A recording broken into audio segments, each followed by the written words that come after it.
Okay. No. We got a full committee here. Okay. Okay, good afternoon, everyone. We'd like to start the Personnel Committee meeting. At this time, public comment. Time for public comment, if you have any. Seeing none, we'll get started with our agenda. We have a few review of county executive appointments. You open up your packet. The first one is recommendation for appointment on the Area Agency on Aging Advisory Council. Submitting the following individual for appointment on Area Aging on Advisory Council, Paul Nagy. Mr. Nagy is being considered for a 2-year term to begin July 19th, 2019 and end June 30th, 2021. And he has some information enclosed with his with the recommendation for appointment. Any questions on this appointment or comments from the committee or from anyone on council? All right, then motion to move this to full council for tomorrow. So moved. Thank you. Next, we have a recommendation for appointment to the Workforce Board, Lehigh Valley. Michael Woodland is being considered for an appointment to the Workforce Board representing the business category. He will be taking the position previously held by Tom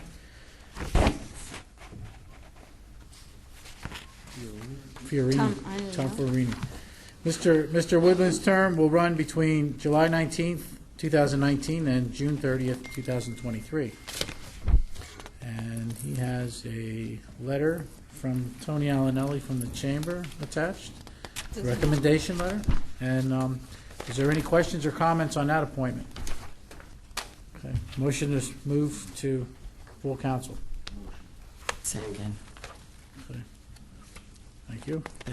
Next, we have a recommendation of appointment to the Workforce Investment Lehigh Valley, Workforce Board Lehigh Valley. Kathleen Bailey. Ms. Bailey is being considered for an appointment to the Workforce Board representing the business category. Her term will run between July 19th, 2019 and June 30th, 2021. She also has a recommendation letter from the Chamber and a bio letter, I think, from her. Any questions or concerns about that appointment? Motion to move to full council for tomorrow. So moved. Thank you. Okay, next.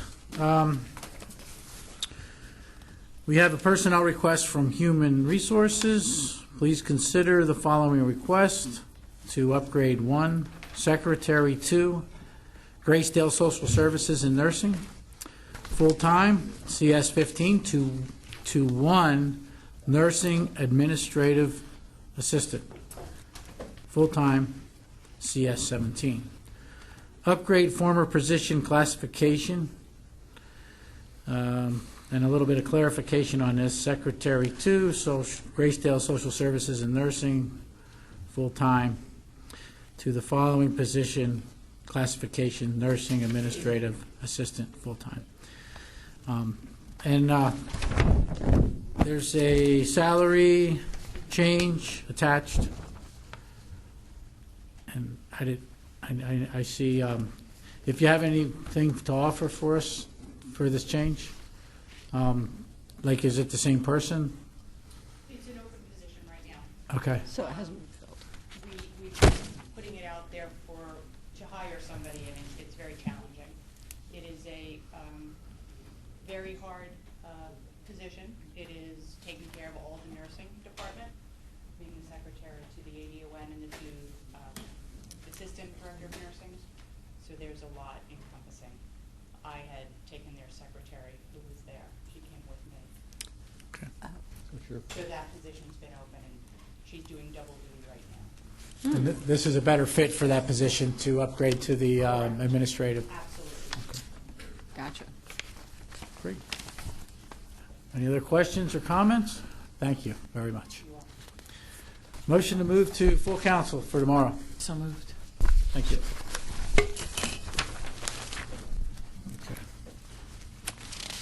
Okay.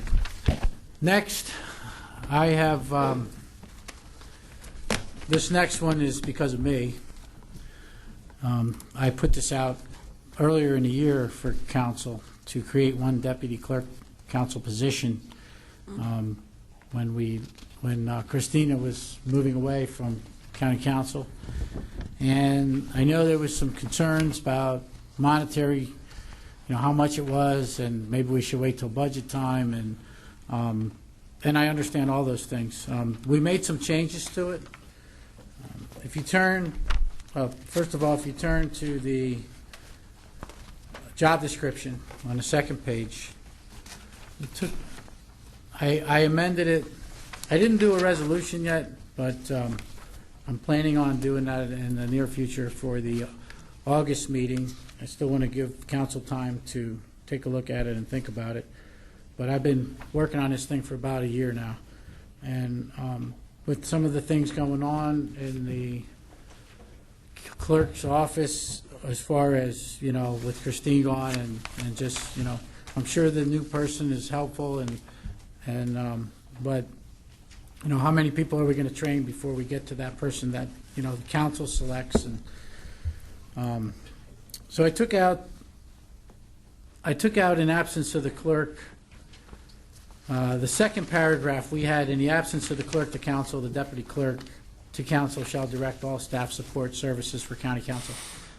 After thinking about that, I thought, well, somebody new coming in, and if Linda's not there, to be in charge of people that have, Sharon has been there for a while, and I just didn't think it was a good fit for the job starting out.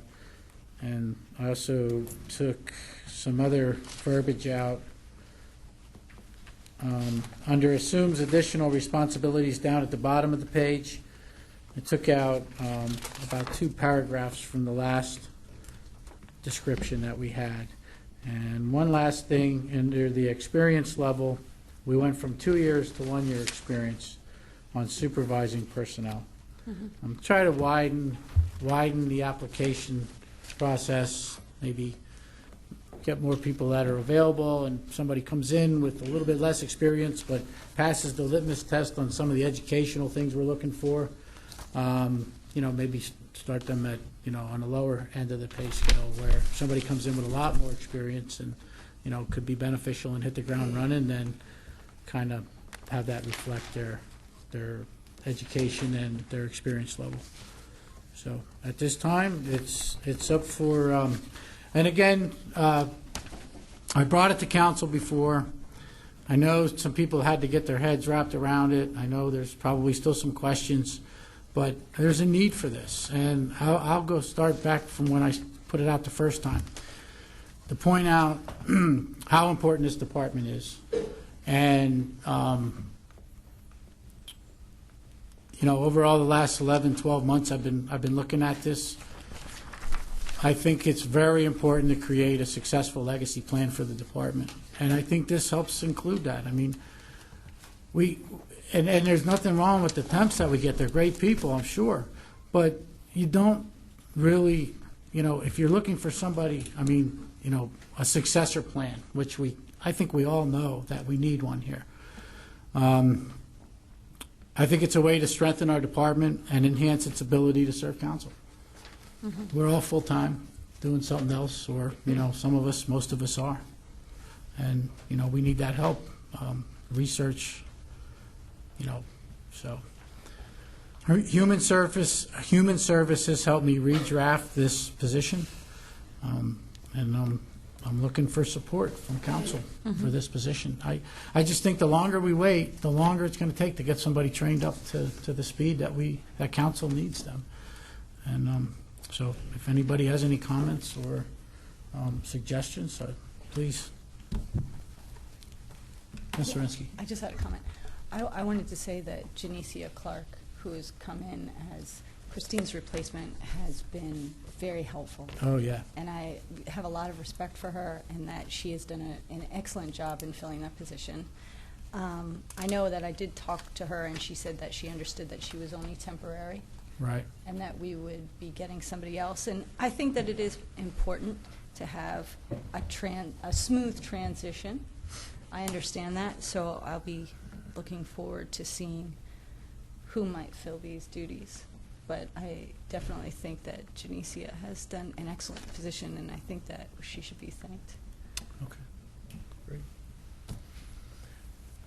Mr. Dietz. Yeah, so just a couple of things with it, and I'll be honest. So one of the things that really concerned me was the fact that you were looking at this over a year ago. So, which means that you were on the job here for 6 months and thought that you needed to go ahead and fix something that's been running in there. You know what I mean? So I couldn't imagine coming into new to a position and thinking that I know what they got to change to be better. That's worked well for for how long in there. Sure. So the fact that I would almost understand it more if it was first brought up or thought about when Christine was leaving. Maybe now we need to do it. Okay. So the fact that it was kind of thought of before that we need to change something when, especially I know when I was here 6 months, to try and dictate how another, department or that should be run or what they should do. Just personally, I think that, putting the cart before horse. And then on the legacy side of it, I have no problem getting someone who's trained, who's capable, and I think we've done a good job of that. But there is no actual legacy because the next council approves so you could say you're putting the next person who would take her place. The next council votes on whether they want that person or not. So there is no real legitimate, it's not, you're not putting someone who is next in line for it. Gotcha. It's the next council that needs to vote on it. So, right, and unless I hear some really overwhelming stuff, I'll be a no on it. Okay. So. Mr. McGee. To respond, and I understand, the new guy, right? But I've sat here at council meetings and heard how the legacy issue in the county is a big problem. So when, that's why we take these jobs to make it better.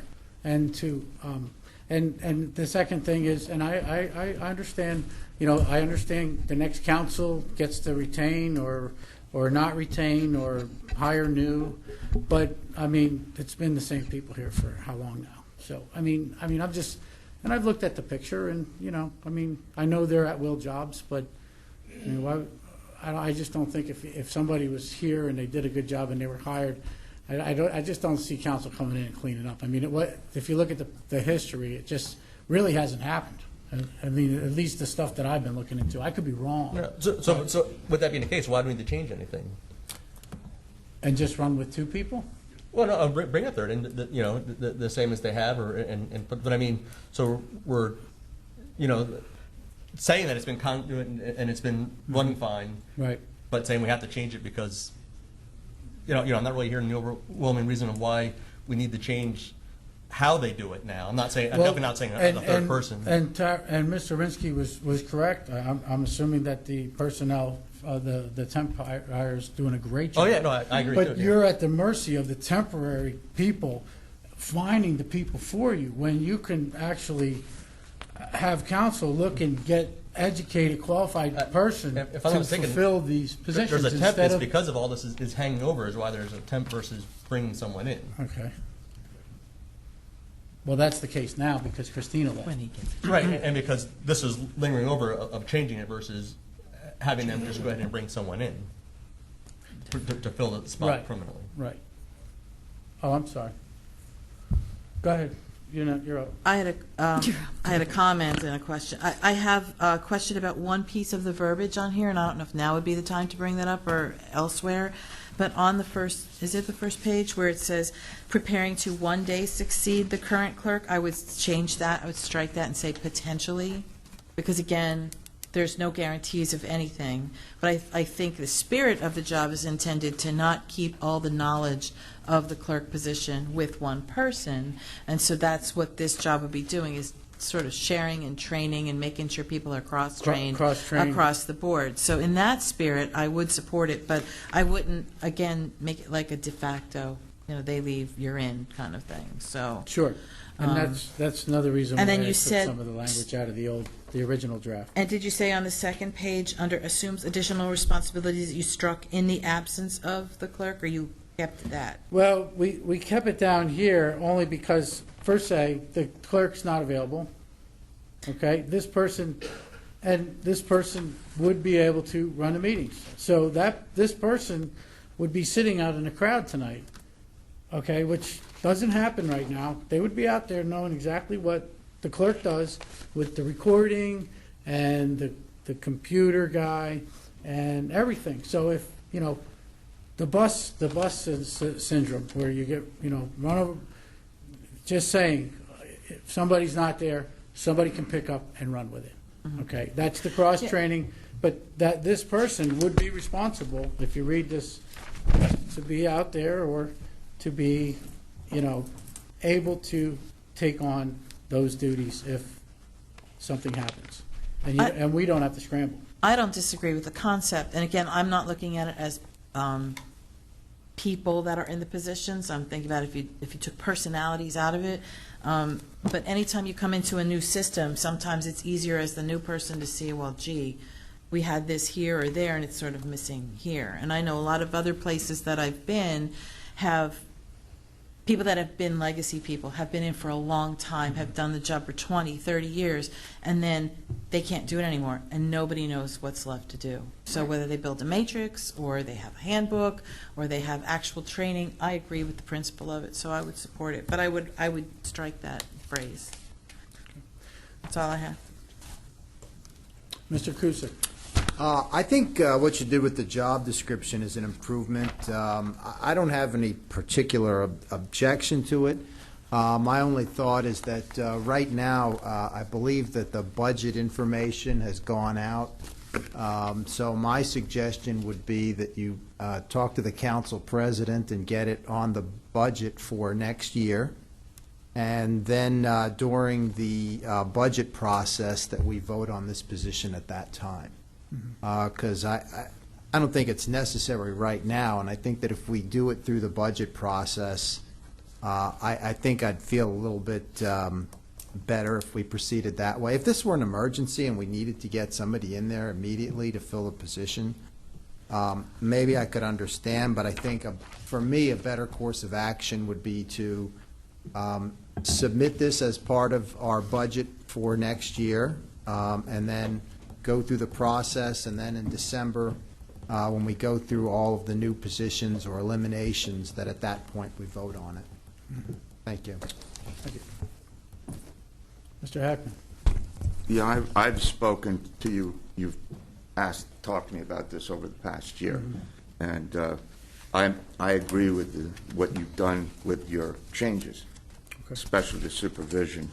Also, I mean, what we're basically talking about here, it's almost like an upgrade. I mean, one of the ways over the years that people in different positions, when they hit the end of something, I mean, look, it's no secret.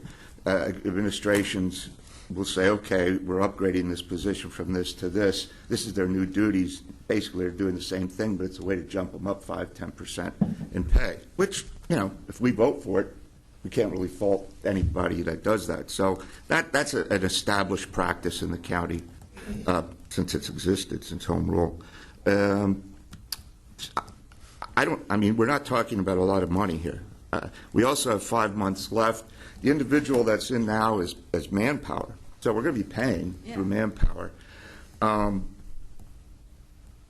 think what Mr. D, and I've brought this up numerous times, I think this is a proposal that he's making that a future council may or may not want to abide by. I mean, that's true. 5 members of council can pretty much get rid of everybody that's here now, if you wanted to, which would be like putting a gun to your own head. I mean, if somebody here wants to come in and take care of all this stuff and make sure that we get the things out on time. So I think it's not a bad idea. I mean, I never thought about doing it, but just because I didn't think of it, there's a lot of things I didn't think of. But I think he's hit on something here. He wants to look at professionalism, give options to some new council coming in, and conversely, the new council coming in can get rid of the person. Right now, if something were to happen, it's been what would you say, almost an apprenticeship type of situation. I mean, Ms. Zembo was apprenticing with Mr. Flisser for a lot of years. And he was here since the Home Rules Charter started. So, you know, there was this long continuity that went on with management, and then he left, and Linda has filled in quite well. But anything can happen, and I don't necessarily see a downside on this. I guess with the changes made, I was looking, is there a downside? And the upside for me is that he's looking for somebody with some management experience, because if we keep doing this, I mean, just for example, let's say we hire the manpower person now. And this has nothing to do, I agree with what Lori said, with people, personalities. But let's say something happened with Linda and Sharon. I mean, that person's going to jump in and take over. They're still on, right now we work off this apprenticeship, which is fine, but it sort of goes down this line, whereas you're bringing somebody in who's really, you're focusing this on. And they're going to know, they have to be told in any interview process that this is, we can't guarantee anything. None of the jobs here are guaranteed, and which gives us a lot of flexibility too. So, I mean, we are on paper at least, we're the governing body of the county. I've worked in an administration. When you're in the administration, you have directors full-time, you have assistant directors full-time. You have a lot of people who can go out and take care and do things for you. And I've said this, without a staff, I see this coming back, I still believe it. You're at a bit of a disadvantage. I mean, it was Jim Hemstreet who said at times when he got frustrated, I don't know why council is even here sometimes. We should just come in, vote on the budget, and go home the rest of the year. And sometimes that has a little validity to it. But the thing is, I just think for research purposes, whatever you're looking for, if you really want to have an activist council, and that's up to each individual council, I don't think it hurts to look at professionalizing some of the requirements more and more. Especially since I'm not even considering disrupting what we have now. I mean, as I said, I mean, I've said this all along. I mean, if Zemba left tomorrow, we'd have some issues. And I know Sharon would step in, but again, I mean, that's been the process we've used. And a council could have stopped at any time and said, no, I don't want to hire, I want to bring somebody in from the outside. And I think that was discussed at one time. But there was some concern with, wait a minute, you're going to bring a person in, are they going to really know? And the answer is no. I mean, you really do need, a lot of this job is apprenticing, as you know, with labor. I mean, it's a very hard job to be trained for. But if somebody has a background and some educational experience, you never know. They might be able to pull it off and at least be in a good position for another council if and when Linda would, say, well, I'm leaving. I've had it with you crazy people. I'm out of here. Well, and then you could say, well, we have this person, or you could say we don't. There's somebody else coming in. So, I mean, I'm supportive of it. I don't see. We almost have half a year left. So while I agree with putting it in the budget for next year, I don't really have a problem for doing it now because we're really not talking about a lot of money. That's all I wanted to say. I'll support it. Understanding that while I believe there are a lot of positives, of course there are, there's nothing guaranteed in any of this. So, Ms. Margaret Heffner? I have a question. Given the legacy that I don't know, how many times has County Council actually amended their own budget and their own personnel budget in the past 10, 15 years? Because it seems like it's small and a reasonable framework. So is there really a need to wait to make it a budget amendment? I mean, because everybody else comes forward to us. Well, that's what I mean. Everybody else comes up and says, hey, can I have a personnel change? Can I have this? So while I hear that we could wait till the budget amendment, I don't think it's necessary. If this group has never changed their budget at all. You can change it if you want to, if you have the money. Council can't create a revenue stream, but that's why we have to vote on their revenue suggestions. We vote on it. Mr. Barrett has the answer to the question. Well, I know the answer too, but I'll hear his opinion as well. Well, The thing is, we don't create revenue streams. but we do have the power to spend the money. So if we have the money, But we let's say in the amend contingency We have account. to amend it, take it out of that Well, department. yeah, but we have the revenue. So if we can identify the revenue, for example, let's say at the end of the year, we get the budget. the trivia, yeah. When all is said and done, we say we want something. The administration says no. And we say, okay, you know what? They have 15 vehicles. They can live with 13. Boom, we just found the money. That council has done numerous times. So I don't want the idea that somehow you don't have any ability to make these kind of moves. Well, I think we If you do. want to use your abilities, you can. If you don't want to use them, you can defer to the administration. That's all I'm saying. Or once a year. So it's up to the council. Mr. Barron? Mr. Barron, what's your opinion Once- on all of this? I agree with you, Mr. Heckman. Oh. Your sage knowledge. Well, you're one of the Years smartest of men in the experience. county, so I mean, obviously you would do that. No, the once council would pass the whatever they decide to do. Right now, there are funds in your budget. I don't know if it would be enough to cover it, but since it was be council's request to spend the money in that way, so long as we had a source or a fund balance, we would be able to move that money around. We're not creating new revenue or pulling revenue out. Yeah, I which mean, is if not we in were doing council's something purview. just to say, we want X, and we didn't identify a revenue stream, then we'd be in error, correct? Correct, yes. I mean, we can't create revenue. Yes. So can I just clarify my point? My point was, everybody else comes to us for a request or a tweak in their budget at all different times. So I see no reason for us to have to wait till the end of the year if it's reasonable, because historically, we don't ask for anything, ever. At least, and that's what I was saying. How long has it been since council asked for anything for themselves? Look around this room. Exactly. And I still see that screen that I can't see, so no offense.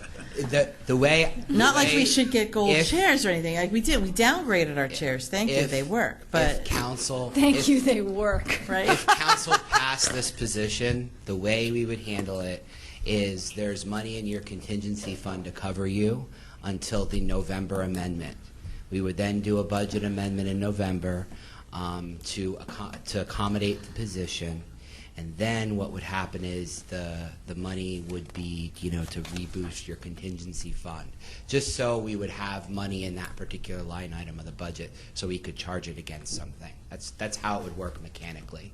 Okay. Thank you. Yeah, thank you, Steve. Mr. Lott? Yes, I will be supporting it too on principle. I'm not going to repeat, there's been a lot of good points, but I did hear one thing, emergencies don't let you know they're coming. They just hit you. I had, in a personal life, I had a office manager who told me he was going to retire in 5 years after 25 years of excellent service. About a month later, so I thought, well, we got time to train somebody. About a month later, we realized he was embezzling money from us. Oh, good. It was brutal because we had to keep him on for another month. Actually, it was 6 weeks till we could train someone to do that job because we did not plan ahead. So I lived it in my own world. It was brutal. So I will be supporting this. I just want to say one thing that I overlooked it, and I respect Mr. Dietz here, and he brings a lot to the table. But and I was working on this when I first started, and I was the new guy that wanted to make a difference and looked at different things. But I have been in the personnel world for a long time, and ever since I sat at this dais is nothing but legacy, legacy, legacy, and how much of a and the clock's ticking. It's ticking right now. And we're training somebody that we don't know if that's going to be the person or not. And then maybe they'll get called to another thing. Maybe they're doing a great job. Maybe they'll apply for the job. But it's ticking. The clock is ticking. And I did not roll that out until I found out that Christine. I may not have rolled it out.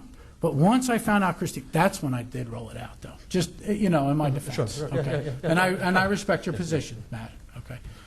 Ms. Zirinsky. Ms. Zirinsky. Yeah, I just want to ask a question. So the deputy clerk is sort of like her assistant then? Yeah.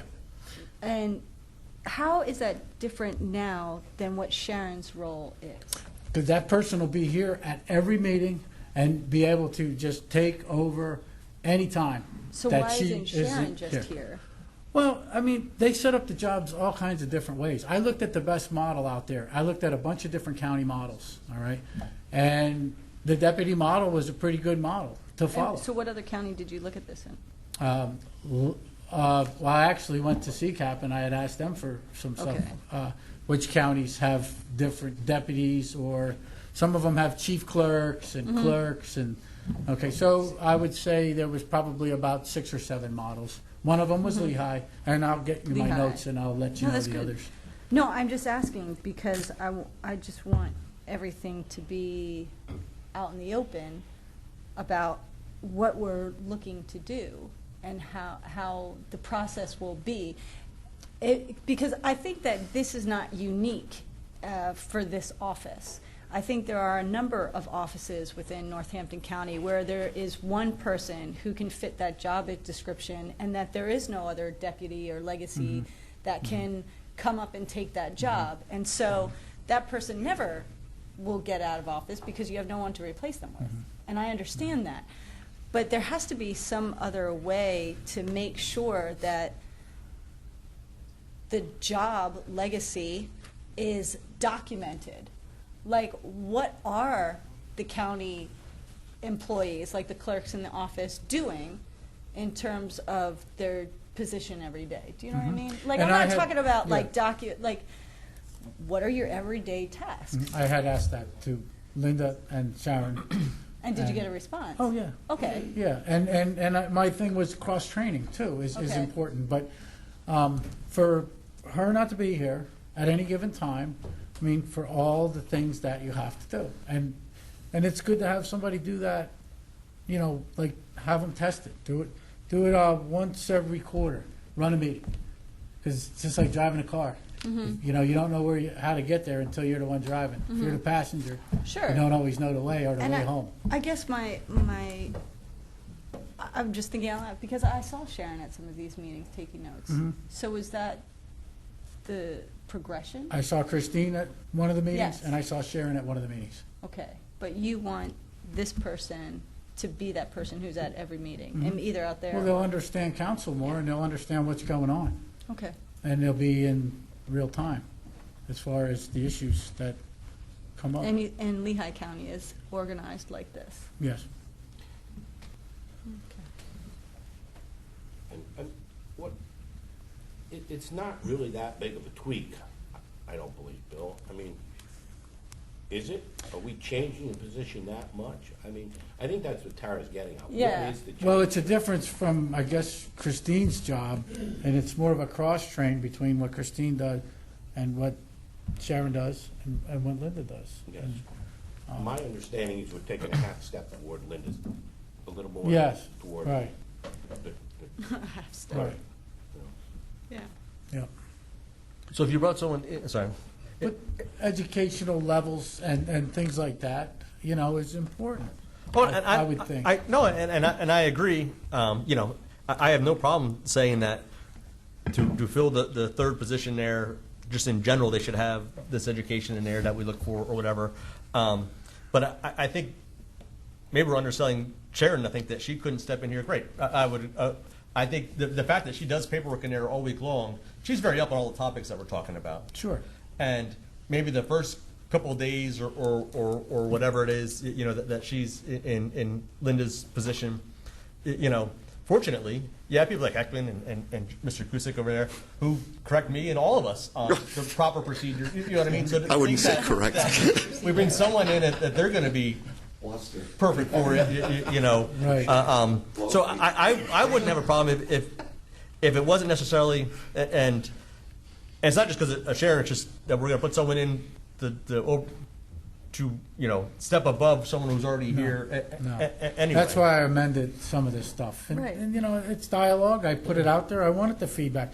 I would love 100% council support. I mean, I don't know if I'm going to get it, but, you know, I mean, because this is council. It's your people. It's, you know, and you know, I'm just trying to make it better. That's all. No, and I mean, I do appreciate I don't want to that- hurt anybody no. here. I had discussion with Ms. Zembo And I don't put her on the spot. I mean, I don't know if she'd be open to offer any her thoughts or opinion on this at all. I don't want to either put her on that the or spot. at the, I don't. It's your decision.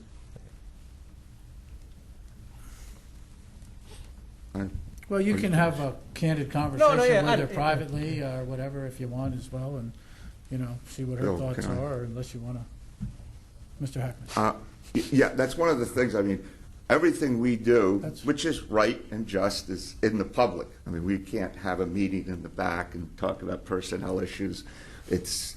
I mean, the solicitor can always tell us when and if we can have an executive session, but even if technically you can, sometimes structurally maybe it's not a good idea.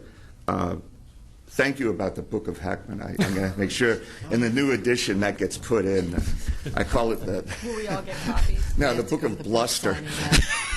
But anyway, I mean, either he wants to professionalize it and see if something happened to Linda this week, Sharon would step in, of course she would, and I'm sure she'd do a great job.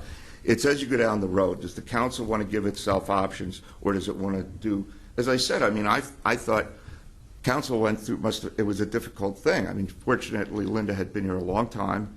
When Mr. Flisser left, you took a big hole out of, we talk about the history and whatnot of council. That was a big chunk taken out. And this council depends so much on its clerk. I mean, it's just a critical position. The other thing is, I don't want to speak in a vacuum about this money and this job, but he worked it out. If it went from August to the end of the year, the difference, what we're paying now, what we'd be paying somebody, as opposed to this, was $8,300. Is that correct? Yeah, that's not a lot of money. No, it doesn't. $8,300 would be the difference. Right. But that's if they were starting on August 1st. I mean, who knows? Who even knows if you're going to fill this position? Because you've brought up valid points. You know, hey, congratulations, we'd like you to take a position where there's absolutely no security. I mean, you know, what about career service? You don't have any of that. So, I mean, who knows?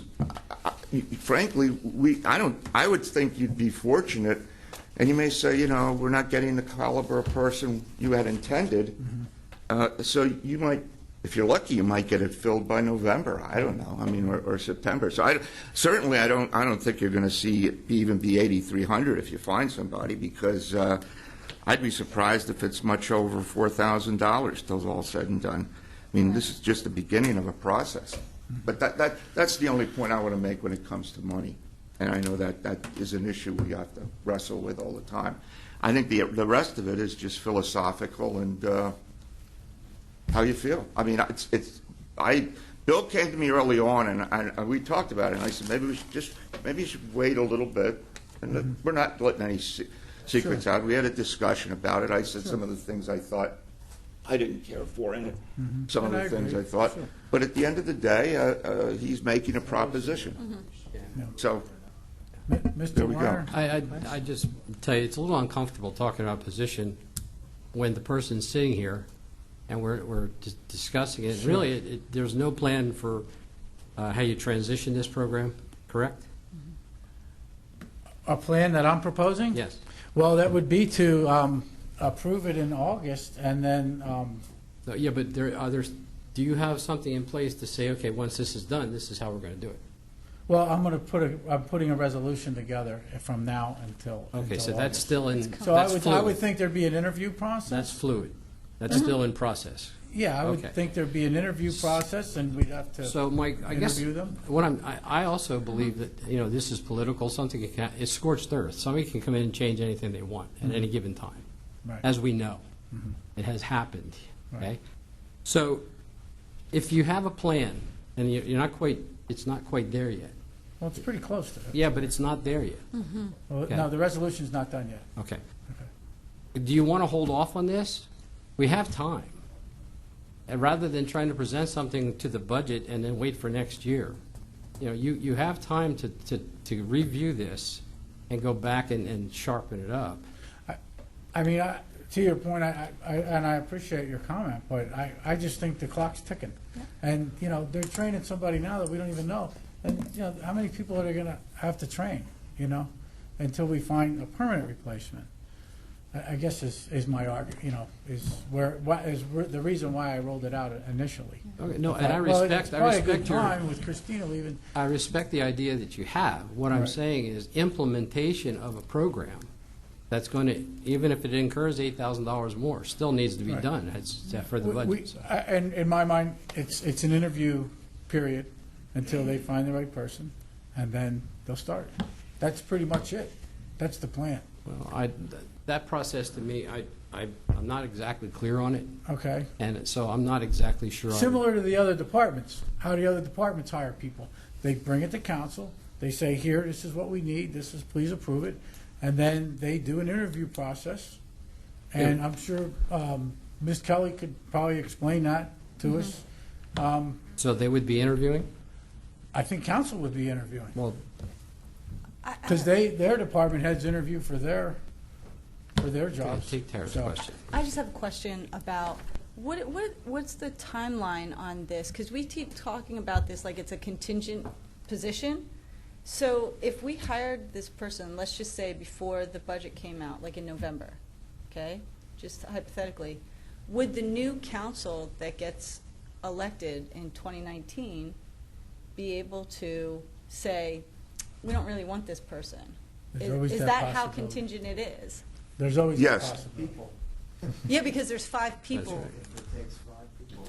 I mean, No, to what I'm only Bob said- asking. Well, no, it's true. Because, like, like when we approve positions, there's Yeah. always a, term to expire, blah, blah, blah, blah, blah. Is this something that the term expires and someone No. needs to be re-employed?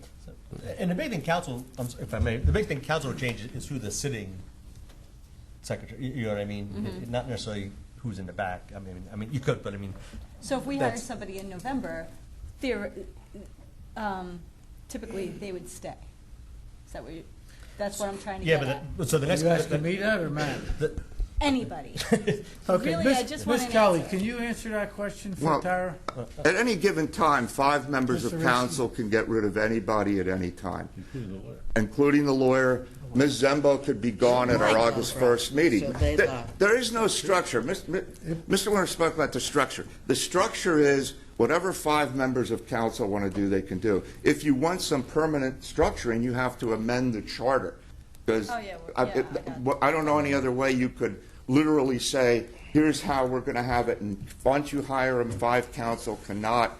We'd have to make the position a career service position. I mean, I don't know. I'm just bouncing it off the top of my head. We'd have to have discussions about But then you would open whether up we. the charter for Well, amendment. no, not necessarily. He's saying, No? let's put it this way. We'd have to look into it. But I mean, I'm just thinking we're going down this road on something that doesn't seem that, at least to me, it doesn't seem that complicated. Let's say we hired Justine? Janicia. I always get that messed Yeah. up. Janicia. Janicia. But she came in from Manpower, that's fine. So let's say nice. Linda gets sick. Hope you don't, but Linda and I are in the same ballpark. Little things can get big, but the bottom line is, let's say Linda, and Sharon has something she has to take care of. Who's going to come in and run the office? I mean, so it's always been, well, we'll hire somebody to answer the phones, and as time goes on, and I think Bill's saying, rather than that, I'm proposing a different way to go about it. Because right now, how do you hire? I would think the clerk of council generally hires whoever would, let's say we wanted to hire somebody full-time for that position. We would depend on the clerk, and I think, but I mean, council would eventually vote on it. So I mean, we could get really, and I'm going to let Chris talk about that, but I mean, it's not my meeting, so I apologize. I'm just My saying. Are you only point finished? in asking that question was that if you want longevity and you're looking for stability in that position, that if we get 5 new members and they want to vote that person out, then that's not very stable. Well, So to my- answer your question, Yeah. okay, from what I know is if that person gets approved to finish this year out, and then if that position is in the budget for next year, unless they're doing a really terrible job, I don't think they're going to replace them out.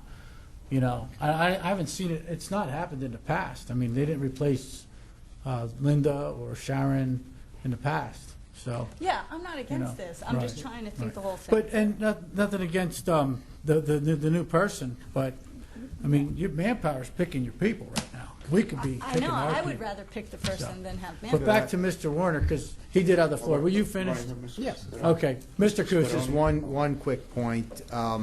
You know, we're here talking about $8,000. We've spent a lot of time. We've got a $33 million contract in front of us. I would urge the committee to make a motion and then move this forward or not for the next meeting. Thank you. I wanted to make sure everybody had their say, because it seems like it's a very important subject, and this is the second time it was brought up. Yes. And I appreciate your comment. Could I have Mr. Spadoni's answer to what was brought up? I just wanted to respond to Tara. We are exempt positions. In this county, there have been movements in the past to move exempt positions to career service that have other protections. But certainly my position, absent discrimination for gender, ethnicity, whatever, religious belief, there are no protections. Right. 5 people can say next January or tonight, Chris, thank you very much. We appreciate your service. You're done. Yeah, that's bothersome to me. I don't really like Well, that that's to part of that's the lay of the land with an exempt employee. Right. And Ms. Kelly would be able to tell you more about that. There are no protections such as unionization or career service. I'd like to make a motion to move this to the August personnel meeting, because I think there's just still too much discussion. I don't know if we are ready to move it forward to tomorrow night. Well, I'm not moving it forward to tomorrow This night. was just a So then what, I was just, I thought they said there was too much discussion, and, so, I mean, we my have to put it proposal- somewhere. My proposal was to put it on the agenda for August 1 for full council, not Okay. tomorrow night. So I didn't want to moved. rush it tomorrow night. I thought, we'll give a little bit more breathing room, maybe there's some adjustments need to be made, but instead of manpower picking our people, we should be picking our people. so moved. So that, we're moving it to August 1st. 1st, and we'll get a full resolution together. And if anybody has any comments, you know my phone number. If not, please call me. All right. But, Mr. Chairman, we're done with that now. It's new. We are. It's related to that. Yep. In the meantime, I would ask if we could ask the solicitor, we could always touch base with Ms. Kelly to find out, because this is how we've always done things, if in fact we're looking for structure. And this is still based on the old home rule charter, and we all know that when that was written, that was a compromise of compromises. That it was a lot of compromises, some legal, some not so much. The thing is, what's involved if we do want to make our positions career service? Now, that's good and bad at the same time. So, but if you want to know the process, I think it's fair to say if a new council says, okay, we believe we should give these people a more structure back there in terms of their position and their permanency or lack thereof, it's something to consider. I mean, because right now, there's no way to put it other than everybody who said 5 people is right. 5 people, you get rid of, it's right in, if you look, it says the clerk and the solicitor, the council. But it doesn't mention any other employees, but, you know, they were added as secretary. But no, I mean, I hear what you're saying, and certainly could be a consideration. I'd consider it. I would consider it. I make a motion that we have the solicitor look into the Feasibility. feasibility and what's involved in career service being applied to county council employees that are currently exempt. And for council's consideration, Mr. Executive McClure is here. There is a pending matter, I believe, known as Mancini versus County of Northampton, which touches on this subject. Career service, exempt employees, termination of employment. Might be good for council to look at that decision.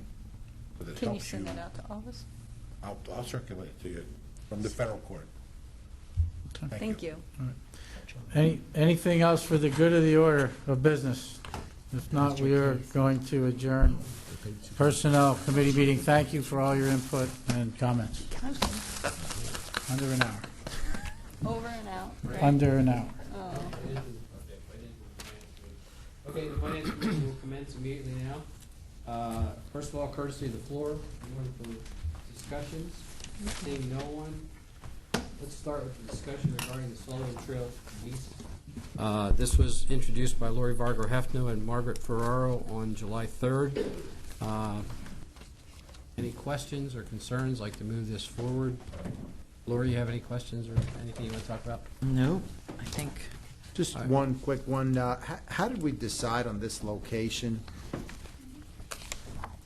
Somebody from Aging or? Yes, we have Ms. Kim Nickel here with us, who Just happens to be here.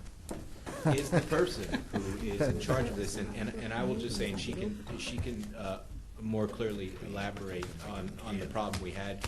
We essentially were constructively evicted from the location that we had for this particular center, and when I say constructively evicted, the level of decay, the level of infestation, the level of mold, the level of just uncleanliness was endangering senior citizens, and we just took action.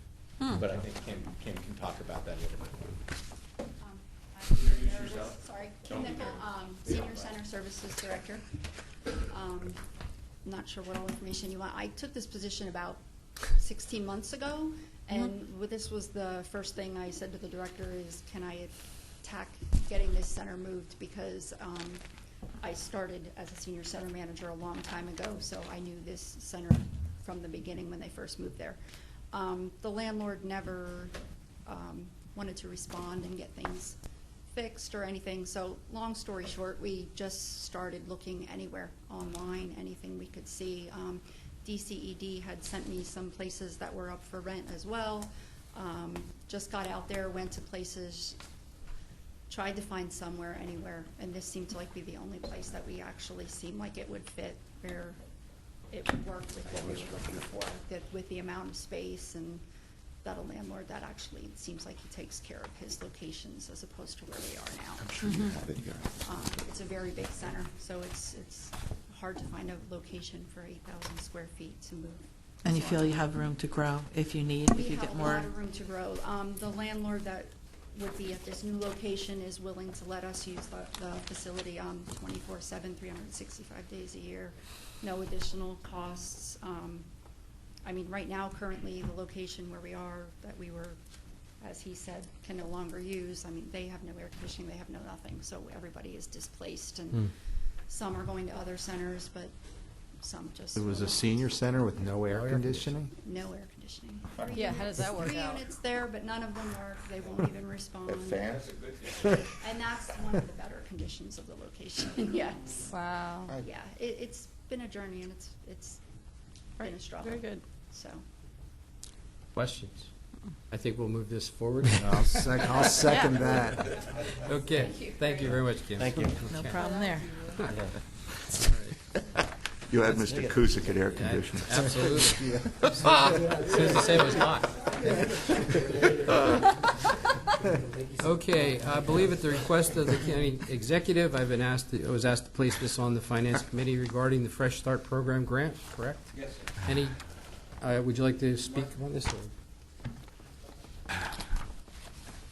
Yeah, very, very important program in our facility. The giving folks a chance once they get back out into the neighborhoods to stay sober. And this grant and this program is very important. I think Mr. Bartholomew will tell us a little bit more about it. Hi, my name is Mark Bartholomew. I'm the Deputy Warden of Classification with the Department of Corrections. What we're looking at with the Fresh Start Vivitrol program, it's a continuation of a grant that we received previously.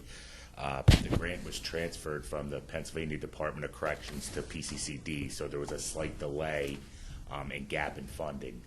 That's why there was a small period of wait. We've been approved for the grant, so it's essentially, as I said, a continuation of the grant. From 2019, from July 1st until June 30th of 2020, and then also from July 1st, 2020 to June 30th of 2021. The amount of the award was $218,000 for the first year and $221,081 for the second year. What the grant does is it provides counseling to an inmate with opioid addiction. It allows them to have a 1 Vivitrol shot prior to their discharge from the jail, and then it provides setup for following Vivitrol shots. What the Vivitrol shots do is they are essentially decline the inmates or the individual's craving for opioids, and it's been very successful. I believe we were budgeted for approximately 80 shots, so we could provide that to approximately 80 inmates over the course of the year. Right. Before you go, one question, if I may. I'm sorry. Oh, no, I had a question. You go ahead. All right, question I had, and this would often come up with grants and human services, and that's why I'm asking you. I think I have no problem. I think what you want to do is great. Anything we can do to help in that way. But if we create this and you have a structure, let's say, and people, what happens? The grant it's a grant. So let's say the grant runs out. It's not in the next state budget. What happens to the program? What we did previously when we had this gap in funding, we had since last, I believe, October, the grant was open and we just froze the grant at that point.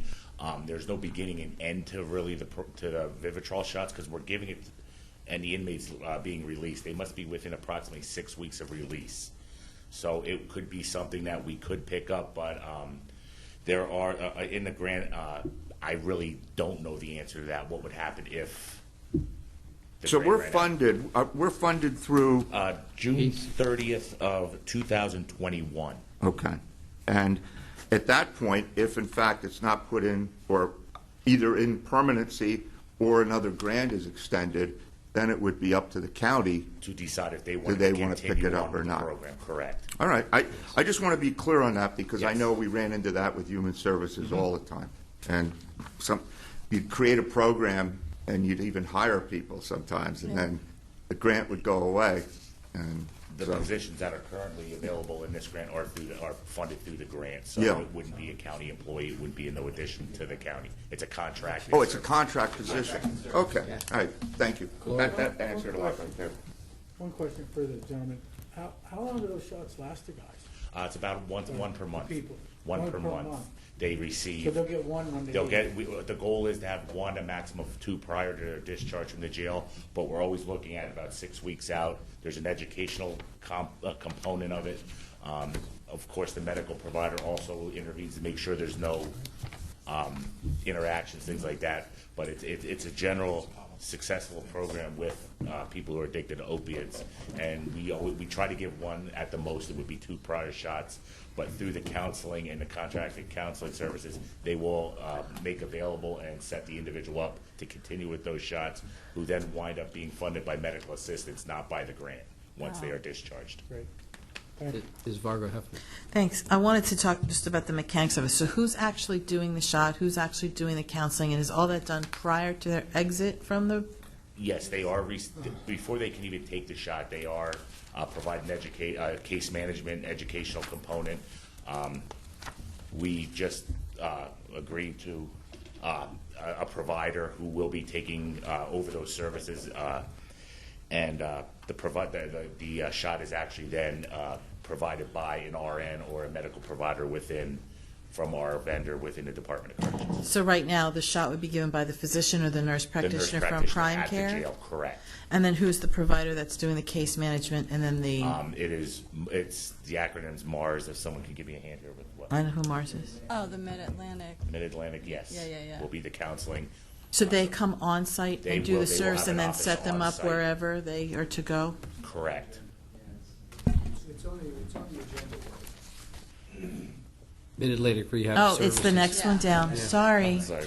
But it wasn't on this paper, Mr. Kraft. Thank you. But audience participation. I know, is always right? exciting. Stay in your lane. No, thank you. I just want to know the mechanics. So the money is actually for the shot, or it's for the whole? It's for the whole both. process. Yeah, part of it's for the counseling. The other part is for the purchasing of the shots. Thank you. Any further questions for Mark? It's a good program. I think we need to do it, and I would like to have it moved forward. So Any moved. questions? Thank you. Thank you, Mark. Let's go to the next situation, the Mid-Atlantic Rehab Services. Do we have a spokesperson for that? Or any questions? Prime Care? Prime, or I'm sorry, Prime Care, I'm sorry, Prime Care Medical first. They better be here. They're here? They're here? Talk about pet peeves, right? Let's get it going. No, no. You better be I think Mr. Castor and Mr. Kraft, if that's okay, sir, have a brief presentation for you. And of course, Prime Care is here to stand for interrogation as well. And I mean that in the best way. This is exciting. Do we have, here, let's do the salute. Make sure the mic's on, that's all. Ready, go. All right, you Right. have questions about the contract, the procedure of getting here, or how we got to who we have, or what do you have? The contact, it says the contact total is 36 million, is that correct? Yes. 39,725.05. It is altogether $36 million. The first 7 years is $24 million. Okay. Okay, what we did was we locked it into a 7-year without an increase. If everybody knows anything about healthcare and has to go out and buy it. We did a 7-year with a 2-year, we can have a 2-year renewal and then a 1-year renewal, up to a 10-year long contract. So if the council decides to take it all the way out to the end, it is $36 million.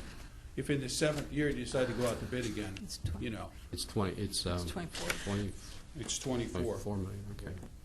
If you decide to go to bid, if you decide to renew for the last 2 years and go to bid before the final year, you know, that's up to council. It's a guaranteed renewal rate, though. Question I have is, how long have we had this contract in the past? The 7 years struck me as a very long time. Well, the last contract was 7 years, I believe, with the renewals. 5 years. 5 years 5 and 2. 5 and 2. The reason why we're thinking about 7 is we wanted stability for council and for what we know we're paying for it.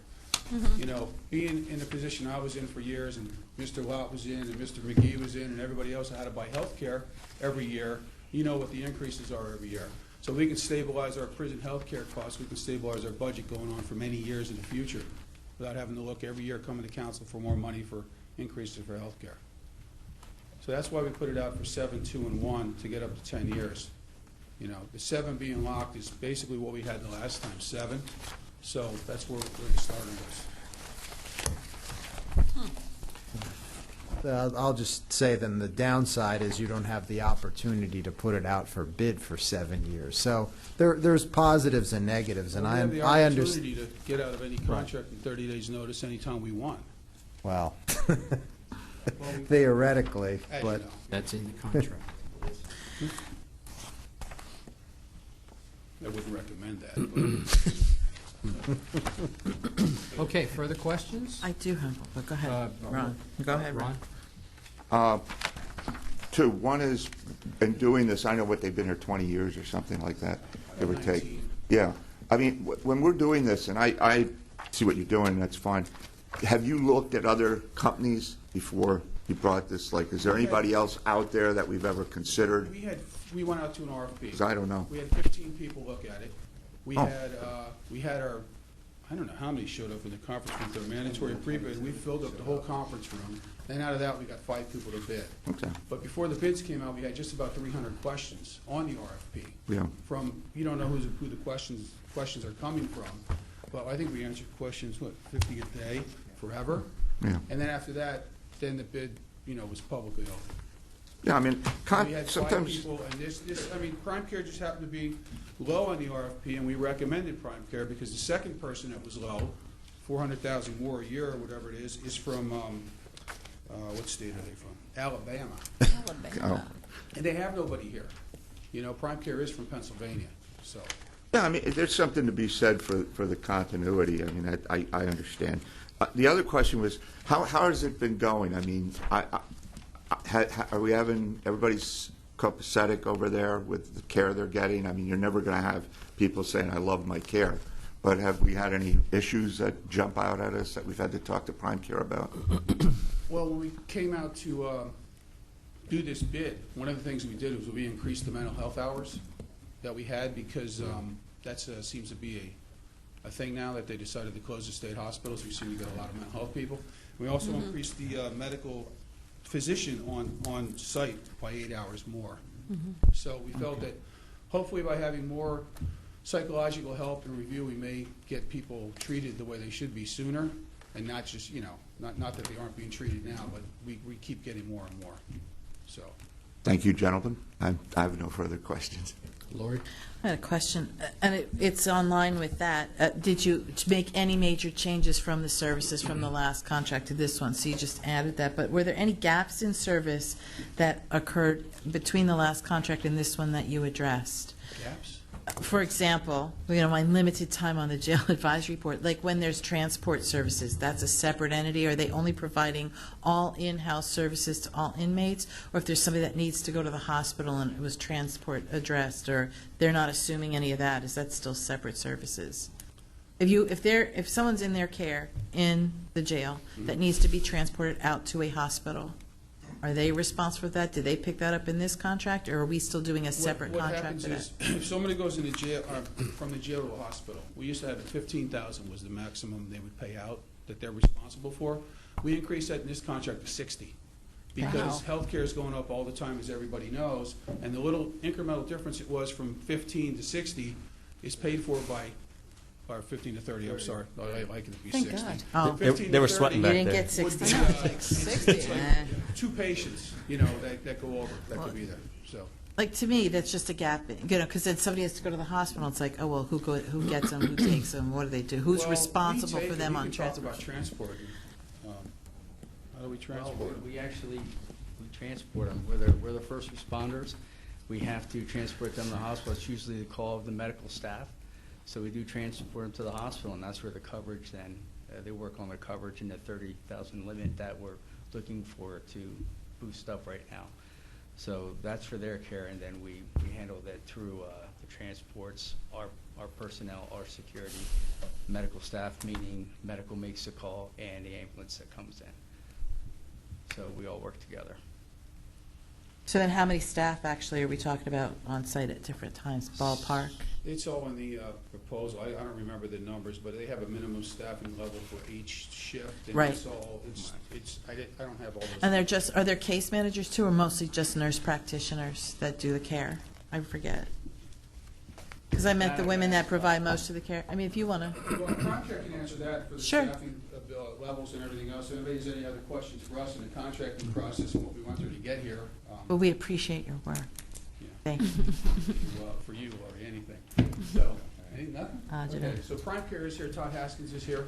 He can answer, staffing, things like that are in the paperwork, all right? Thanks. Well, Yep. I just want to thank Director Castor and Mr. Kraft. They did a terrific job at identifying and, to the extent possible, and by what I mean possible, the definition of what possible is what the market bears and what services are actually provided by healthcare providers in correctional institutions. Mr. Castor and Mr. Kraft got everything they possibly could get out of their RFP, and they did a terrific job addressing some of the weaknesses that we identified in our time here. And I really have to give Prime Care credit too. It was when they brought their recommendation to me, and it was their recommendation, it was a no-brainer to me. When you have your 20-year incumbent, also the low bidder, and agreeing to do more and address some of the concerns you have, I really think that Prime Care is owed a great deal of credit to as well for essentially working with us to continue to be our healthcare provider. Now, what are some of the problems that we identified? Well, hospitalizations, right? I mean, that was something we really tried to get our hands around when we started here. But, Prime Care's hands are tied too. They don't have a cardiac cath lab in NCP. If somebody's complaining of chest pains, they've got to send them to the hospital. They really don't have a great deal of discretion in that regard. So that's why raising the cap to 30 is so important. That will cut down on our medical expense responsibilities somewhat. It's not going to eliminate them, but it's going to cut them down immensely. So Mr. Castor and Mr. Kraft did a great job in this. I just can't say enough about Prime Care in this process, and they're here to speak with you about the questions that you have. Please state your name for the records. Sure. Thomas Weber, CEO with Prime Care. And I'm Todd Haskins, Chief Operating Officer for Prime Care. Thank you. To address the question on the floor, in terms of the providers or staff that we have there, this contract calls for the equivalent of 23.65 full-time equivalents. And they range from RNs, LPNs, doctors, nurse practitioners, psychiatrists, psychologists, dentists, licensed professional counselors. So there is a wide gambit of professionals that we are providing. And as mentioned previously, we increased the mental health and the detox because those are the two biggest crises we're seeing in our facilities right now. They're our sickest patients, they're the most difficult to control, and they're the riskiest. So we have enhanced the care in there. I appreciate the question of looking at other entities. One of the benefits of us, in addition to being here 20 years, we have neighboring counties, so we have additional support here when there are shortages, illnesses, vacations. Our headquarters is only an hour and a half away. When you asked if there are questions or if there's been problems, they were kind. There's certainly problems. It's healthcare in a correctional facility. We encounter problems on a regular basis. What I can say is we've never shied away from addressing those problems or questions anyone has. When we have our regularly scheduled meetings, someone from corporate office is always up here to address any of those questions. We've been in existence 33 years. We have our first contract. We have our second contract. We've been here for 20 years. We pride ourselves on the support that we give our facilities because this is a very difficult environment. We also pride ourselves on our communication, our willingness to come here and address questions you may have. When we were faced with a 7-year no increase contract, we all trembled a little bit.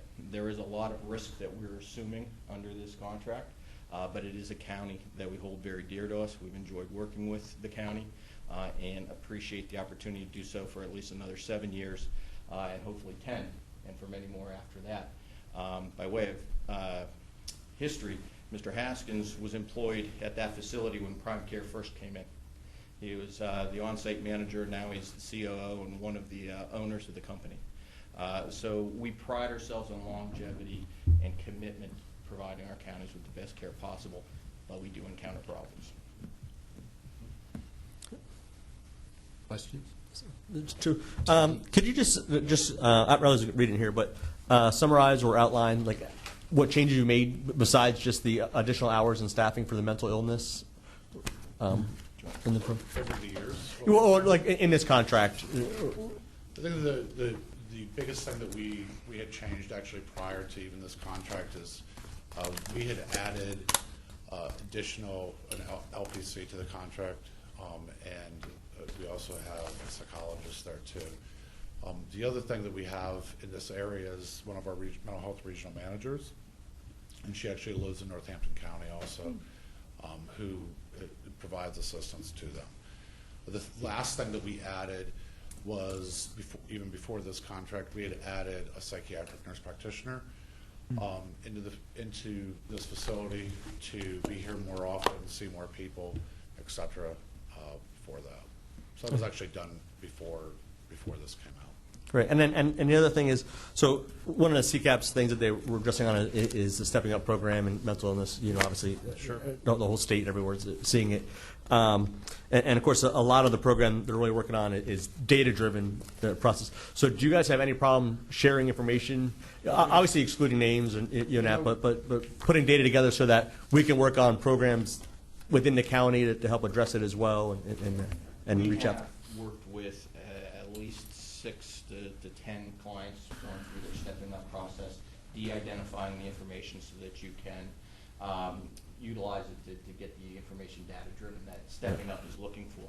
Yeah. We will tell you as providers, or I will at least, that I would caution you on how much resources you put on Stepping Up to get an answer that people who have mental health end up in jails, and they end up in jails repeatedly. I will tell you that happens, and you can take my word for it, and the data will back it up, as opposed to spending resources on the nurse practitioners and the counselors. So we do assist, and we know the counties, and CCAP certainly pushes it, and it's going to create a wealth of information to confirm what we know anecdotally. Sure. But we really put our emphasis on providing the care as opposed to gathering the data. And from on top of that, so obviously with you guys having that knowledge of it, do you have resources that you could present to the county, or that, like other programs that we could do to address that, even maybe outside of the contract or outside of the prison? Since you mentioned in CCAP, our director of psychiatry actually sits on the task force.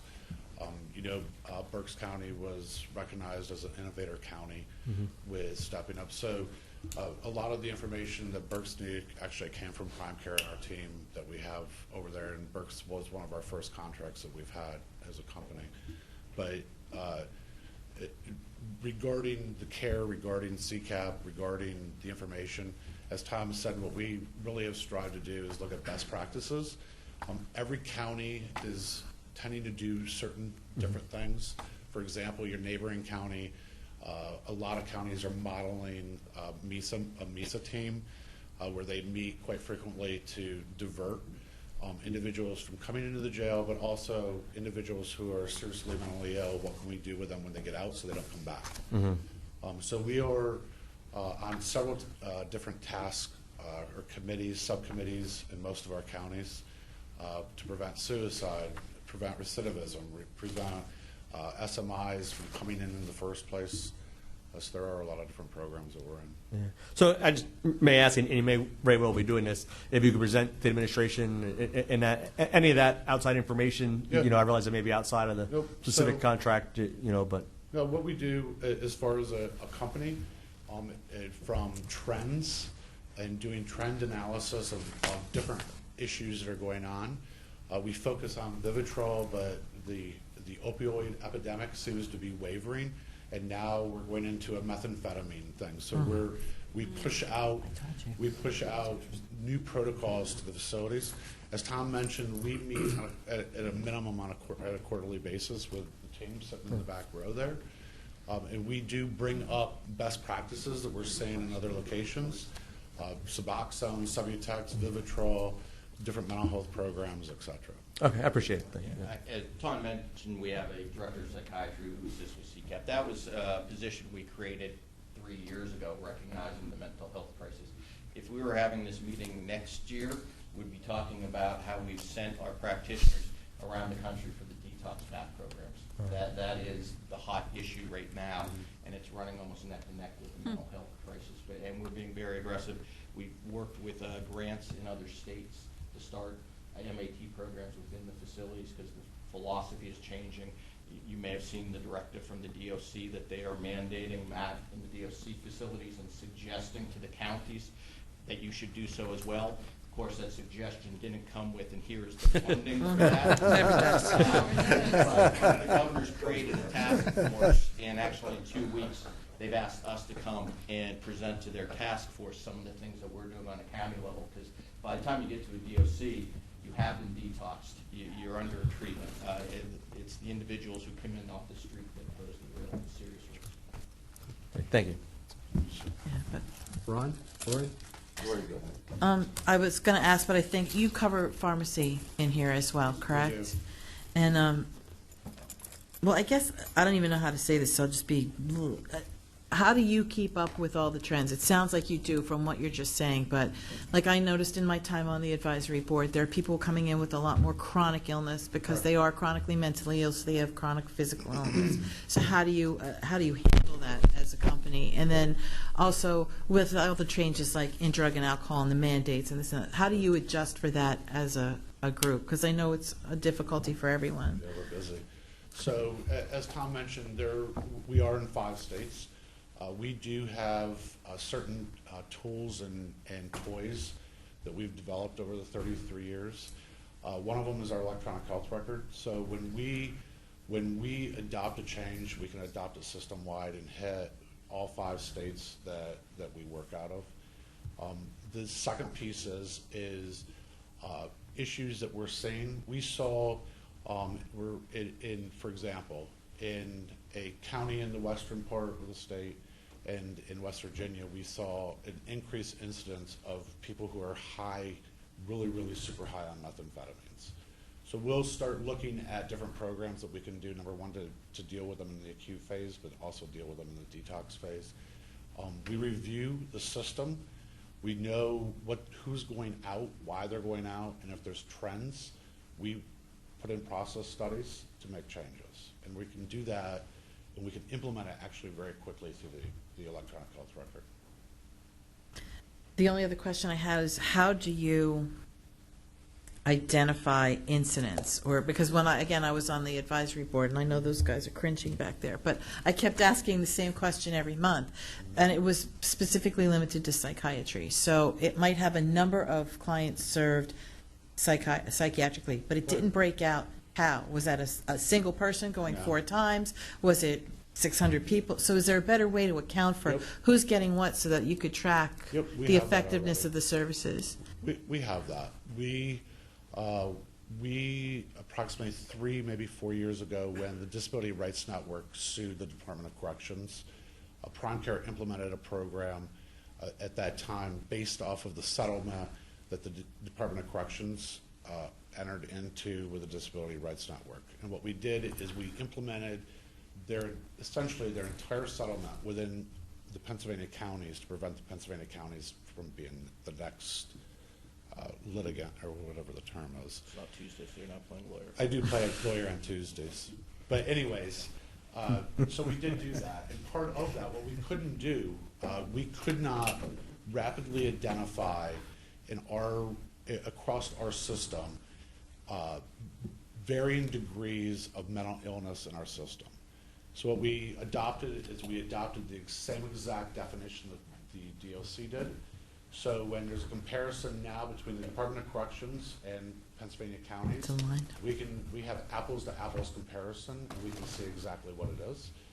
Every month, the administration here in this facility receives numbers from us and various statistics, and in those stats are the stability raters. The stability raters are how we identify people, A, B, C, and D. D are the most serious mentally ill. A is people who really haven't been engaged in mental health. And then we track the stability raters. Is how we identify that. And that data that you were probably looking at that was prompting your questions, we share that with all of our clients, and some clients ask for different data than others, but it's all driven by our electronic medical record. So if you would have a specific question, we're responding to a right-to-know request from an attorney on behalf of many of our counties, from an attorney in Pittsburgh, and she's asking about the number of pregnant females on a monthly basis. Well, if you just look at that data, are you counting the same person for 9 months? Is it that type of issue? Right. So we're scheduling a conference call with her to say, what information are you truly looking at? Because we just give you numbers, there's different ways to interpret it. And if you have those questions, bring them to our attention, or have someone bring them to our attention, and we have no problem explaining the data behind them. I think I want to add on to a question before. One of the things that we've absolutely seen system-wide is we've seen a reduction in the average daily population in most of our jails and juvenile facilities. But what we've noted is there's an increased number of people going through the intake department, and unfortunately, people who are ill, people who are poor, and people who are mentally ill seem to stay with us. Mm-hmm. The people who are healthy, et cetera, tend to get out of jail. An individual who's mentally ill will be in jail 3 times longer than someone who's not. So we do rapidly identify them literally through the booking department and try to give them services as quick as we can. Thank you. And you had mentioned chronic illness going on hand in hand with mental health. Even without the mental health, our patients tend to not take care of themselves. So we spend a lot of time on our intake process in the beginning to try and identify who is suffering from what. Because the last thing we want is someone to come through on an intake, be placed in general population with undiagnosed diabetes, say, and 9 months later they decompensated because they're back there and no one's been treating their diabetes and wouldn't catch it. So we'll administer those tests to everyone who comes in. So we spend a lot of time to try and build up the information, like those mental health stability ratings at the beginning, so we can follow someone. and we tend to see our people more than once. I mean, they're Right. incarcerated more than once. And individuals who don't want to go on a suicide watch can learn very easily how to answer questions so that they can avoid being put on a watch. We now have that rating that will follow them through, so when they come in and say, well, no, I've never had an issue. Well, if you were a D, last time you were in here, yes, you had the issue, so there's something else going on. So it's a fail.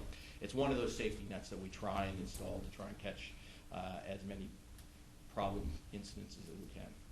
I just want to say, and to close, that the women that I met that work there are phenomenal, dedicated people. So God bless them, because they're there every day, and It's difficult.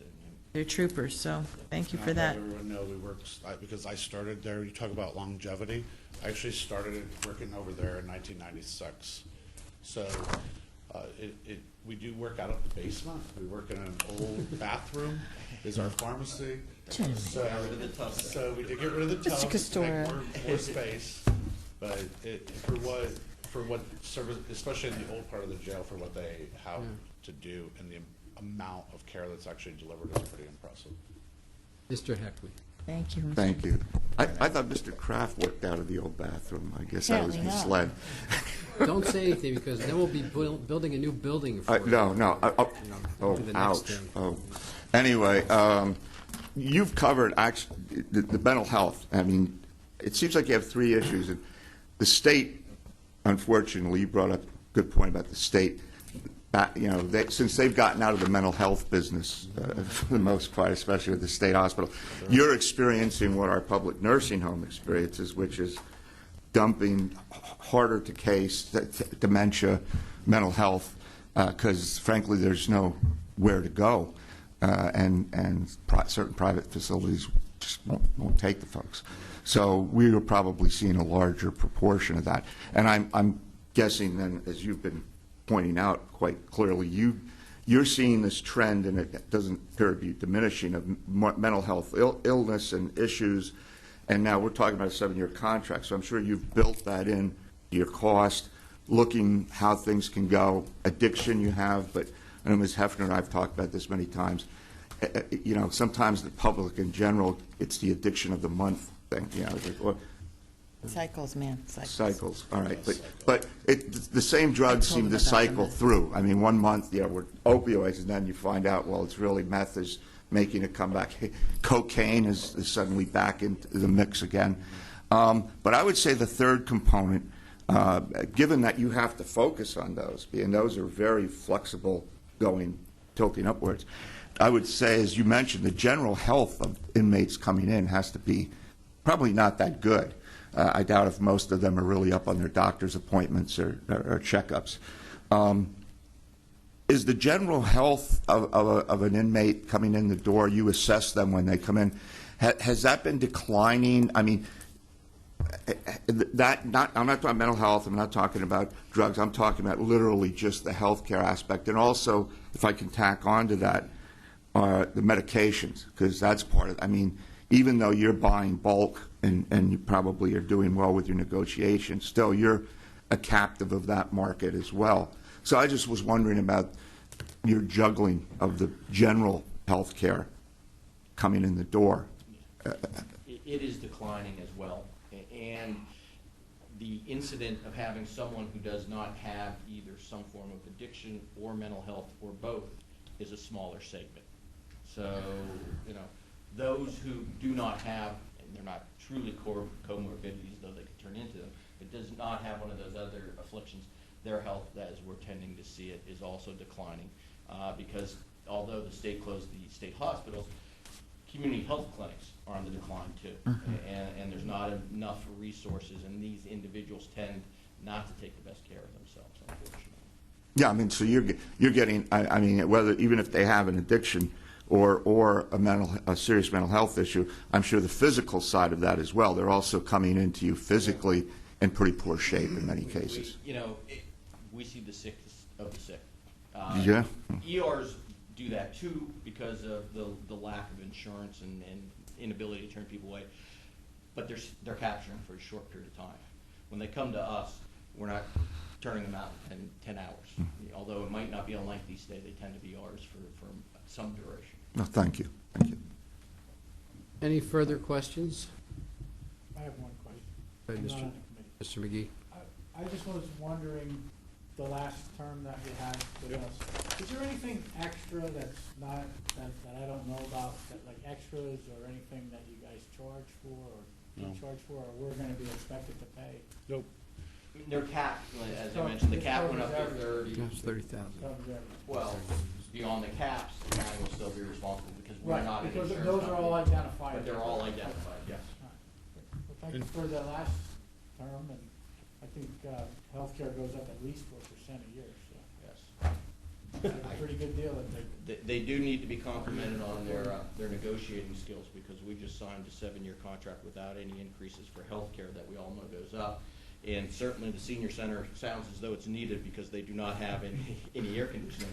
But they get a 3% increase on bricks and mortars. So Yeah. there's a little irony in there. Any further questions for Tom and Todd? Thank you for the clarity and your honesty and your answers for what's going on, and pointing out that, yes, there are issues that you do deal with. He'll beat me for Thank you. Thank you, guys. Thank you.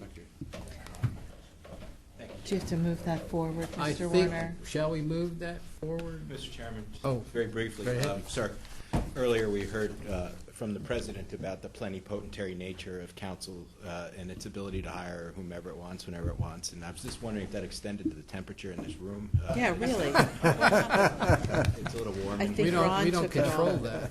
It's just a lot of warm air in here Ron for took some it off. reason. Drive Linda crazy. Oh, Linda turned it up? Okay. Are you cold? I forgot. where we were. Move to forward? No, it's not. Yes, so moved. Thank you. Ron's got to stop. Okay. Now, Mid-Atlantic Rehabilitative Services, spokesperson, anyone here? Again? They want to hear you. State Are they your in the name for the basement, record too? so that they don't forget who you were for a Can while. we get rid of this guy? Yeah. Ken Kraft, ex-president of the council. Your office isn't in the ex-retiree. basement, There you right? And veteran. This one, we had 6 people access at 6 firms. We only had 2 respond. The one that they picked from the RFP was Mars. They had a discussion, I guess we had a committee meeting with drug and alcohol and everyone else involved, and Mars Mid-Atlantic, whatever that acronym stands for. Rehabilitation. Rehabilitation Service. Thank you. Was the one, you notice at the bottom of the contract, it's 120,651.00 a year, and it also is renewable every year, and that's that way because of the grant. As Ron had asked before, if the money's gone, are we gonna continue this program? So it's a year-by-year renewal on this every year up to 5 years. So, we're hoping they'll keep funding this program and we'll keep getting a grant. But I think we have 2 years of it now. 2 years right The second year? First and second year. First and second year? Correct. Okay, any questions? I think that's at 120,000. I think we can move that quick to the council. Move to full council. Considering the last number, this one's easy, okay? Oh, no, we're not paying for this one, that's the other. Thank you, that's what I Mr. meant. Warner. Do the millions. Thank and you. then Slide in the 50. Okay, the next is the Nylee Bridge Corporation contract. 6 months, $658,000. These are bridges. I see that word and I have headaches. Michael, would you like to expound on the bridges? I have PTSD on bridges. I hate acronyms, I really do. Go ahead. So the proposed contract is a latex modified deck overlay project on 3 bridges. Bridge 93, Ilex Mill Road in the city of Bethlehem. Bridge 118, which is Stone Post Road in Bath, I believe. And Bridge 226, which is Sant Road in Plainfield Township. And I would classify all 3 of these bridges as being in decent condition currently. The decks do need a little bit of work, so with this project, putting down a latex modified concrete overlay as opposed to just a standard Portland cement concrete overlay, it has advantages in terms of it helps to reduce the amount of water penetration into the deck, as well as the salt intrusion during the winter, which really helps to speed up the decay of these bridges. So by taking this preventative maintenance step now, we feel that we'll get much longer extend the useful life of these 3 bridges for quite some time. So we do have Alfred Benish already under contract as the engineer for the project. We did receive 2 construction bids, with Nylee being the lowest responsible bidder. Based on both the recommendation from Benish as well as the references that we checked with PennDOT, Nylee has performed very well on similar latex modified concrete overlays projects in the past.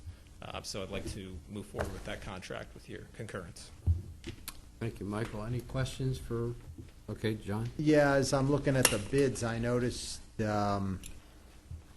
Nylee was not the low bidder for Bridge 93. Am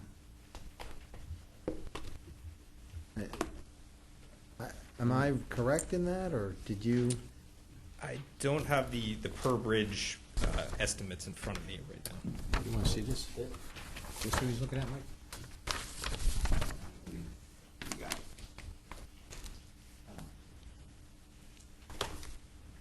You have Benish, Nylee, and then the major difference of cost for each one.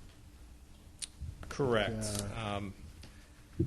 And Benish felt that the difference for the Bridge 93 price differential was Nylee must have accounted for a larger mobilization for that particular bridge. Okay. To clarify, that's an engineering cost estimate, or is that a bid? The item A you see is, my apologies. Yes, that's. Yeah, that, what's, okay, Yes. yeah, so why the difference then? There's a significant between what was estimated and what came in with the bid. Benish provided us with cost estimates before we put it out to bid based on historical pricing that they have based on previous PennDOT projects. So they gave us a ballpark estimate on what they expected the pricing to come into.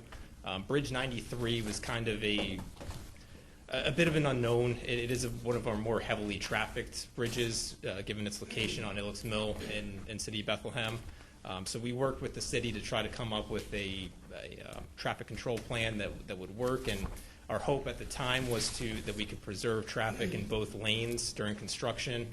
But in talking with the city's engineering bureau, they required us to, or they prevented us from doing the closure that we had initially requested, and instead were forced to do a phased construction, which increased the cost a bit from their preliminary estimate. Okay, my other question had to deal with, I would note that it says in here that some of the funding come from the 2013 bond bridge renovation money. Was there something that came in under budget that there's excess there, or it says 6 years old? Steve's here. Yes, we're currently using the 2013 bonds to pay for the Bridge 115 replacement in Bath, and that had came in a little bit under what we had budgeted. So we had talked with fiscal and got the permission to put 2 of these bridges, or fund them through the 2013 bond to help use up some of that additional leftover funding that we had. As long as it's a bridge is a bridge is a bridge. Wow. Any questions about that statement? No, think not that at covers all. everything. Well, Wait. I think I can clarify. There is some issue as to when you have a bond issue. For time. It must be specified as to where the expenditure can go. And because the bond issue specified bridges, we are allowed to spend the money from a bridge previously. We couldn't take the money from the bond issue and spend it on the jail. Correct. So that's what I was getting at. So thank you. I think we're clear. I will note that council is doing better at bridges than. I think we're clear. Amen. Well, Can I have my sheet back? Thank you. I just want to know one thing about this company. Go ahead. Are they going to go out the day after it rains or 2 days after it rains and do their job? Never mind, I withdraw. Ouch. That seems to be an issue with other vendors in the business, correct? Okay. No comment. All right. Any other relevant questions to the bridges? No, move to Move full to- council. I think Move we're to doing full better council. picking vendors. Thank you, Michael. Mr. Barron's called to I think that changed everything. But that's not necessarily a true statement. H.T. Lyons, $32,560 for 5 years is $162, and it's for. Here they come again. It's for Mr. Kraft and his team to come up and discuss this again. All right, this one's for 78 pieces of equipment. We used to do it biannually. Now we're doing it 4 times a year. Hope to stay ahead of the curve of things, breaking down, and air conditioning breaking down, and heating not working, and things in the jail. We had like 11 or 12 firms access the bids. I think 5 or 4 of them submitted bids, and the committee and our staff there that does all the maintenance there went with the H.T. Lyons bid, which was the best one out of all of them. So, I mean, you see their trucks here all the time anyway. You know what they do. And like I said, 78 pieces of equipment. It's air conditioning units, fans, it's the belts, the filters, all that stuff that has to be done all the time. This is a maintenance agreement. That's Yes, what sir. this is. Okay, and for how long is the maintenance agreement? 5 years. 5 years? 5 years. 32 a year. We were paying more than that. Okay, that was my next question. We were paying more than that by contracting it out when we needed it. Okay. Or doing it twice a year. And I was quite surprised when it came in less than what we're paying now for the same service, and more, because we're doing it 4 times a year. So there's a cost savings in doing it this way. It's all savings. And hopefully there's a cost savings in the future In the of future. finding things that are wearing out before they wear out. Proper maintenance on equipment, as everybody knows, is important. And 2 times a year, I don't think was getting it. Okay. Can I ask? Go. Is there a cap, like, as far, let's say we need more, is the contract all-inclusive, or? If we need more, that would be something to grow. That would be pick up the phone and ask Steve for money kind of thing, because something broke, but, hopefully this staves it off from breaking. So there's the maintenance, they're going to perform whatever maintenance if the parts would be. It's akin to what we do Yeah, twice I a year just for our air conditioning systems or HVAC in our own houses. Yeah. They change the filters and make sure everything's up to snuff. Well, they're doing it on the jail 4 times a year, because we have 4 seasons, and we really use our stuff hard, so. As opposed to doing it twice, so you're going to track, like, and it makes sense to want to try and block it like I have no problem with what you're doing, I'm supportive. Are you going to, track this then versus what we did it the old way to see if it was an improvement over this? I don't guess know, we just could, asking. but our maintenance departments will track them, make sure they go do the right equipment, because they have oversights on them. Says H.T. Lyons will do the inspections. So obviously they're going to have a track record of this. So they'll have records that Yes. you have access And to. they have most everything they would need, like belts and stuff, they have right on their trucks. I mean, they already know, they've been servicing it for years, so, And you can always lend a hand if they need some No, help. I don't climb on roofs anymore. That's all I have. Any further, Laura, you have a question? No, but did we motion to put the bridges forward, or did I miss that? Oh, I think we did. Yeah, we did. Did John we? did. Yeah. Yep. Okay, Sorry. then I motion to put this forward. Okay. Any questions? We move it to the full council? Yes. Okay. John snuck that in. Thank you again, gentlemen. You want to stick around? Maybe we have, one more thing you want to bring up for you. You sure? Okay. Mr. Barron's up with the controller's reports. Oh, I missed again. Sorry. Oops. This isn't the Glendon. This is the Glendon Hotel.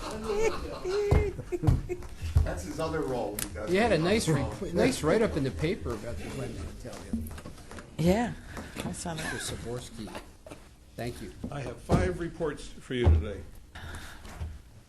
The first one, excuse me, we did an agreed-upon procedures of the Department of Human Resources, the cash collections. For 7 months ending April 30th, 2019. The first procedure was to review the cash collection work assignments to determine if a proper segregation of duties is in place, and we found that a segregation of duties is in place. It was analyzed and was determined that all duties are not adequate.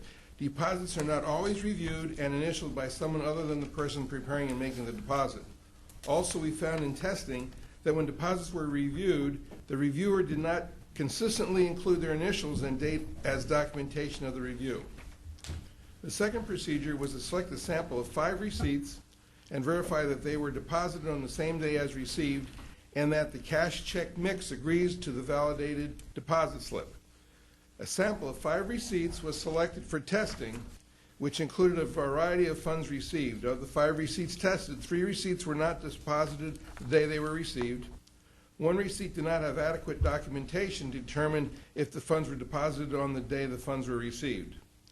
Funds for wellness events are collected and secured by a wellness committee member until the event sign-up period ends.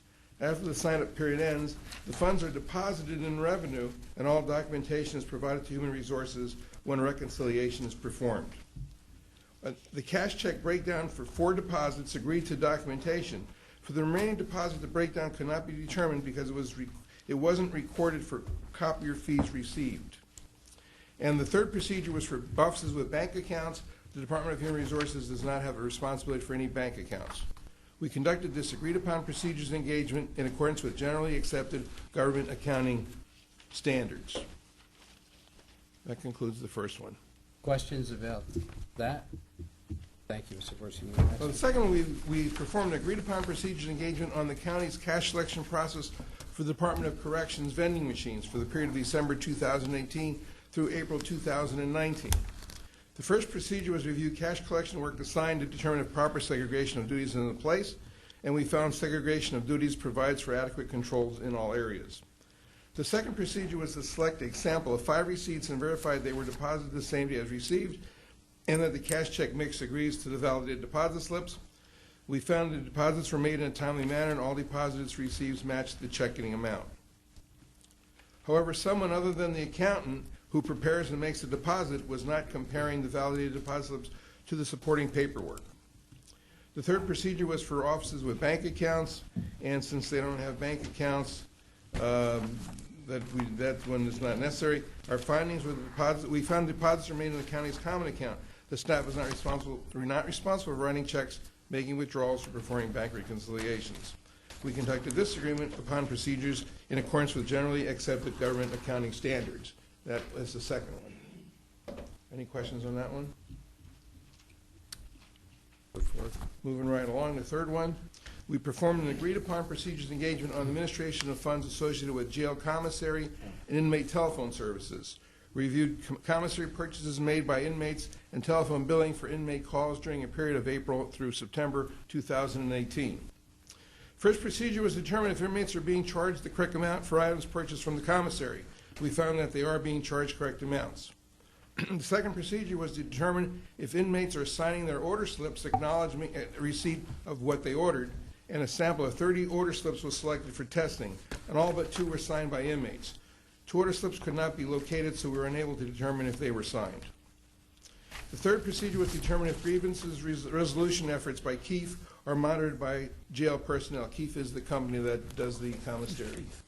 And we found that grievance resolutions reported are not provided by Keefe to the jail. Therefore, grievances are not monitored by jail personnel. Fourth procedure was to determine if charges for inmate telephone calls are in line with FCC rate caps. And we found that they are in line with FCC guidelines. We conducted this agreed-upon procedure engagement in accordance with generally accepted accounting standards. Any Questions? You want to know where the grievances go? Well, the commissary thing has been, that I was decided, it's always been a while, like the Wild West sometimes. It seems like things are fairly under control, you know, as far as the accounting for it. I know in years past, time, you didn't know where money was going, what was dead. One thing I learned with the commissary audit, the whole shebang. You know what the whole shebang is? What's the whole shebang? Potato chips. Oh. They love them because it's a potato chip that has every kind of potato chip you have all mixed into one. Shebang. It's called the whole shebang. Do we get samples here? Okay, the next agreed upon procedure was vendor payments. We performed computer-based analytical techniques on checks and vendor data for the period of November 1st, 2017 to October 31st, 2018. We investigated non-voided checks to ensure that duplicate payments are not made to vendors, subject to the following criteria. Any payments made to vendors that have the same invoice number, invoice date, and paid amounts as other payments made to the same vendor during the period. Any payments made to vendors over $10,000 that have the same invoice number, invoice date, original and object key, other payments made to the same vendor but different pay amounts. We found 8 duplicate payments to 4 different vendors identified, totaling $4,623.91. All these approved for payment in error. We found through talking to the accounting manager, pointed that many of the vendors, especially utilities, use the same invoice number each month, often inserting the county's account number in that field. Second procedure was to investigate the reasons for any gaps in checks numbering sequence to ensure that no checks are unaccounted for. We found accounts payable does not use check stock, that the check with no pre-printed numbers on the face. Check numbers are assigned by one solution system. Therefore, gaps in check numbers issued are not indicative of missing check stocks. Neither of these are issues of concern. The third procedure was to identify any payment over $500 that are paid 180 days past the due date to determine if late payments, including any late fees. The county did not pay any late fees for any invoices over $500, which was paid 180 days or more past the due date. The fourth procedure was to summarize vendor payments and filter any transactions less than 0. Investigate any negative checks. Finding no negative check balances were noted. The fifth procedure was to run a report of all checks generated for vendors with a blank address or multiple vendors with the same address, phone numbers, to ensure all vendors are valid. Investigations, any vendors that appear to be, investigate any vendors that appear on this report. All vendors meet, and our finding was all vendors met the stated criteria were investigated, no fictional vendors were identified. The sixth procedure was to identify all vendors who appeared more than once in the vendor database due to multiple addresses and investigate each to ensure each is assigned only one vendor ID. We identified 498 instances where identical number of vendors had more than one vendor ID number in the one solution system.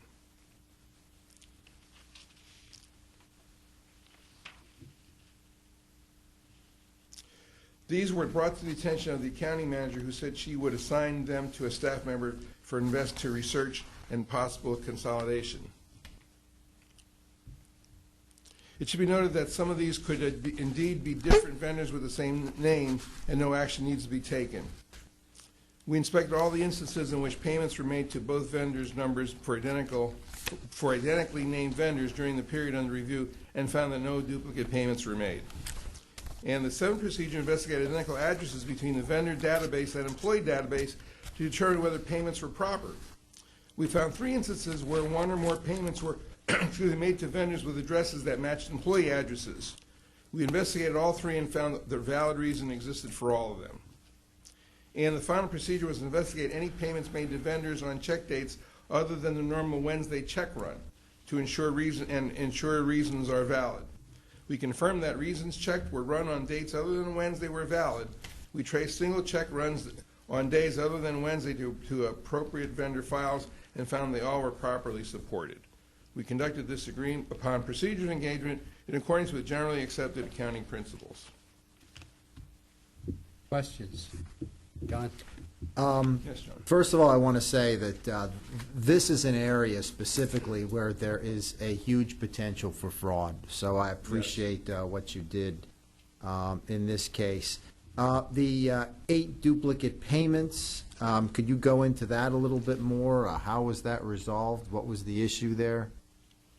I don't have what the issues were for each one, but we did find out that many times vendors use the same identification number, and it shows up as a duplicate payment.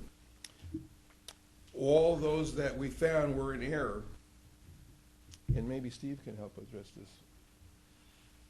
I knew you'd get up. Steve likes when we ask questions. So, of the 13,000 plus checks that we write each year, there were 8 of them that were part of this. Now, a lot of those were for services that we don't have, like the invoice might be, the number would be changed, or the invoice number would be the same. So if an invoice number comes in a second time, we would pay it a second time because it was turned in by a department. The coroner's office specifically appeared in 4 of these, and sometimes this is like an irregular service, like an autopsy. It's not an encumbered service. So what we do is we take a credit for the next time that goes through, because we use those vendors quite frequently. So, hey, we double paid you. If it's proper, the person will send us a check back, and it will be coded as a miscellaneous revenue item that came back to the county, and then those funds are made available in the specific budget.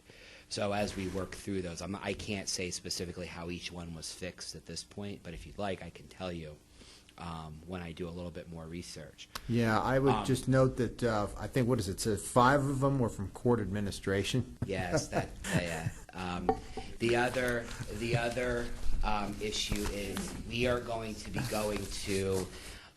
we're going to try to eliminate as many checks as we can. We were just approved for a system that actually pays via credit card through a merchant service. And how that will eliminate duplicate payments is that we will send to a merchant a specific link that says, we have paid this invoice. These funds are available via this credit card number that's a one-time use credit card number and can only be downloaded for a specific amount of money. Literally, the vendor will click on that link, and the money will appear in their merchant account from our account, and then the invoice will be considered paid. Once those are reconciled back into the ERP system like a check, then we will show that the payment was issued, the payment was cashed like a check, except it will go through like a merchant service account, and we'll have no duplicate payments in that regard, because we will be actually paying on a specific invoice number that will be accepted by the vendor. So they wouldn't be able to accept that payment for a duplicate invoice. So we've been working through that quite a bit. I want to eliminate checks. I was just going to, John, about that. okay. You have the capacity, I mean, and the vendors are on board with what you want to do with this program? Yeah, I believe so. I hope to eliminate most checks. I don't want to say, like, to somebody who doesn't accept credit cards that we won't accept any check or we won't issue any check. But checks create a lot of paper. They also take a lot of time when they're not cashed to escheat them, which you've seen. My staff has been here. I've been here talking about escheating checks and then sending them to the Treasury Department, which makes more work. In this case, it gives us an instantaneous response that we can follow up with. So it'll be a much easier process. Okay, and then speaking of follow-ups, for item number 6, where it says that you brought it to the attention of the accounting manager and they're going to assign staff, will that be part of a follow-up at some point as a follow-up to this audit? The issue for number 6 with the vendor ID numbers, every vendor, if they're only going to be used one time, might be given, like they don't have a contract or something binding with the county for a long period of time, they get that T vendor number. So you've probably seen vendor numbers in the county where it's T and then a number after it. Sometimes those temporaries may become a permanent vendor, and at that point we would look to consolidate those vendor files to make sure we're not paying against the temporary vendor file. Okay. So that's sort of where that would help consolidate those vendors. Unfortunately, we can't get rid of the temporaries, and we definitely can't get rid of the J's for the jurors, but I do have a solution potentially for that. It's coming. I'm also dealing with credit cards. There you go. Okay. Then if we go down to number 7, you indicated that payments, there were vendors that matched to employee addresses. Now, to me, that's one that is ripe for fraud. What exactly were I mean, I understand maybe there were valid reasons, but can you maybe give us some examples as to what those 3 reasons were? So an employee works for the county, and her husband, say, or his wife happens to provide a service to the county as a vendor. They run a small mom and pop business, and that business happens to be run out of the home. Therefore, you have a vendor that has the same home address as maybe an employee. Oftentimes, people who create dummy vendors or fake employees aren't very creative. The only address they know is their home address. So, believe it or not, fraudsters have used their own home address, and it goes undetected for a while. So it's one way we actually connect people. But that would be one of the valid reasons. Or if somebody received a payment as a juror, or had like a vendor, say they were a J, and they happen to be a juror in the county, one of you might be lucky enough to get called for jury duty, and you're an employee in the system Okay. as well as a juror. That could happen. So, Okay, that could happen, yeah. And then the last one for number 8, similarly, what would be a reason for somebody needing to get a check other than on the Wednesday that we normally send them? Now that we control, that we do the funding for the GPA, we had to make that milestone payment, that special milestone payment. It needs to be run out of the system to meet a specific deadline where we have a contractual agreement. We keep all the documentation for special check runs. Also, we may have to stale date a check, or employees who get payroll checks, where a check is run out of just the disbursements. Potentially, they have an issue with their bank account. There's fraud in their bank account. They had to close it out. They don't tell payroll. We issue a special check to them outside the check run date because we don't want that person to go until the following Wednesday without getting their paycheck or whatever. Okay. It's very rare that it happens, but I've had to do it a couple times. All right, well, thank you. I have a question. Ron? I've never seen you so quick to sit down. I mean, usually we have to pry you away from the podium. Take the spotlight from my friend. Well, no, and actually, this is a question that goes off of number 7. And I don't know at this point in the county how this is handled. We had a time where, well, maybe it's still going on. For example, human services was a big one, where somebody was working here full-time, and you'd find out they had a contract part-time doing something and somewhere, which then at times certainly could create a question, since the department you work for is also issuing the contract to you to do something part-time. And so when these go through, and the controller went and verified it, and Mr. Kuzik was touching on this, we investigated all 3 and found valid reasons. Let's say you find some and you see that here's an employee, they work full-time, but they're, let's say, doing a couple hours a week therapy for children. Excuse me, but they work for aging.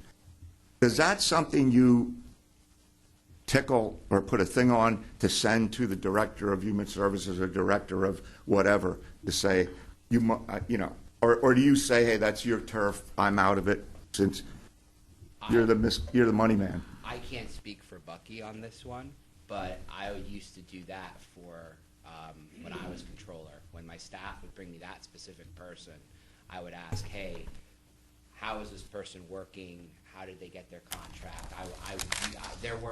I can think of one example where that was the case.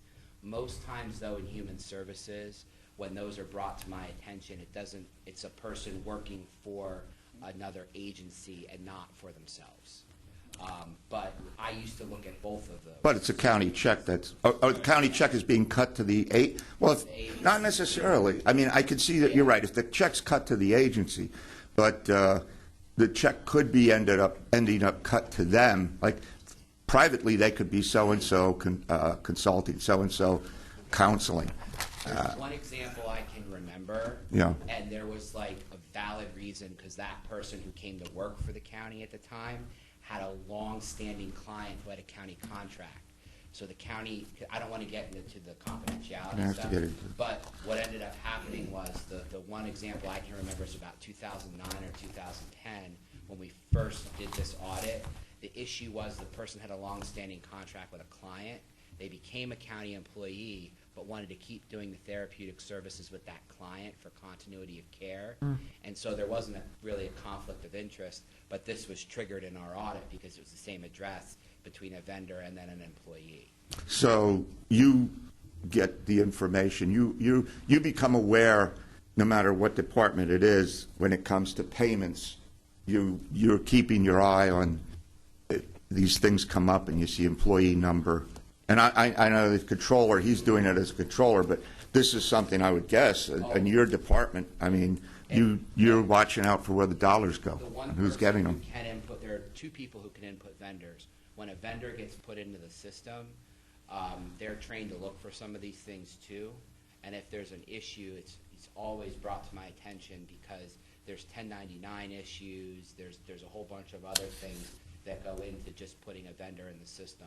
So we have segregation of duties over the vendor file. Yeah, I don't mean to pick on this, but in the mid-'90s, we had a situation in Human Services where this became an epidemic. I mean, we had a guy that they was just all over the place. People were getting 5 checks because they did different things and they were still an employee. It was crazy. I can't even put a vendor in the system. That's how secure it is. Well, you know, and I don't put you on the spot. I mean, you are the Norco money man, and with the glory and the wreath comes the responsibilities too. So, wow, you like that? I have for the controller. So, you're comfortable with Mr. Barron's explanation and Yes. where they're going with all of this, particularly Yes. number 7. We all have confidence in them, but I wanted to get your opinion.